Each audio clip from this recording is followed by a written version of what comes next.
Бұрынғы саудасы қызған барахолқаны бүгінде іздеп таппасыңыз анық. Сүрілгені сүріліп, өртенгенінің күлі әлдеқашан көкке ұшқан. Солтүстік айналма жол мен шығыс жол құрылысымен бірге базар орнына ірі сауда орталықтарын салу жоспарланған. Алматы қаласының бас сәулетшісінің орынбасары Жанат Айтілеуовтың айтуынша, барлық базардың иелері жобаларын дайындап қойған. Жаңа жоба бойынша 15 базар жаңа сауда орталықтар пайда болады.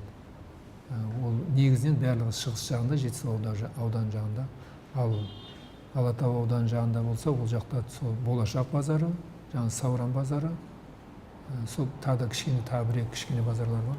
Ал үшінші топтағы мүгедек Әлімхан Мүліков бала-шағаның қамы үшін базарда жүргенін айтады. Оның айтуынша, ұсақ-түйек сатушы үшін сауда орталығынан орын алу кәдімгідей мұң. Мына базар түсірген мына халыққа, қарапайым халыққа өте ыңғайсыз.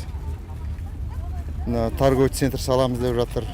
Если торговый центр салып нетсе де, халықтың жағдайын қарастырып, арендасын кішкене төмен қылса, со тиімді болады. Ал торговый центрлардың арендалары қымбат. Сондықтан мына халық, қарапайым халық оған жағдай келмейді.